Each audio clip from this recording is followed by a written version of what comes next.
That's right, and a daytime bike team made up of 7 officers, including a sergeant, is expected to hit the streets soon. So more officers, more enforcement is expected to begin.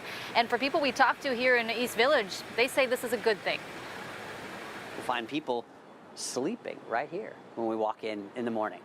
And, so, we put procedures in place to help manage that so it's safe. And so we will see gobs of trash out there. We'll see people sleeping out here. We will see drug use taking place right here. And so what do? We reach out to an escalating hierarchy of services, if you will. And that was Jeffrey Brown, one of the owners of Isola Bakery, located in the heart of East Village. So we were there today as he and his co-owner picked up trash near Fault Line Park, which is located next door to them. Now, they sometimes pick up drug paraphernalia, human feces. They call security and police regularly over people hanging out at the park where children are playing.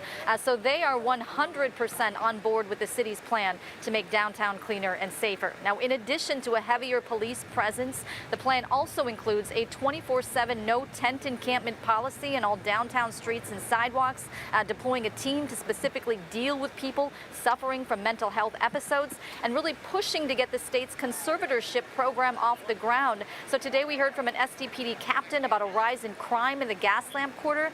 We've done stories about fights that have broken out, typically when the bars let out. I asked the mayor about his take on what's happening there, and here's what he said. Recent homicide in the Gaslamp quarter was an 18-year-old man who had been partying in the clubs all night long. These are alcohol-serving establishments. They can't be serving underage people. They can't serve them to the point that they're getting into fights on the streets and ultimately dying. We need partnership from all involved. But when people are throwing bottles and spitting on our police officers, those folks should be arrested and they should go to jail for a very long period of time.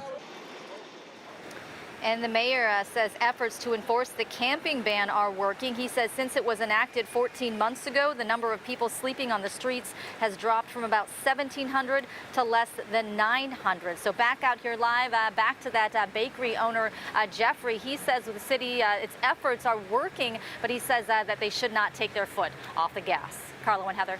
Yeah, Kelly, let me ask you about this, though, because there are other efforts to transform downtown, the East Village area, including a new park that's set to open in the East Village. But are city officials concerned that a new park could once again be overrun with encampments? Yeah, and that is something that I asked the mayor about today. I said, look at Horton Plaza Park, look what happened there.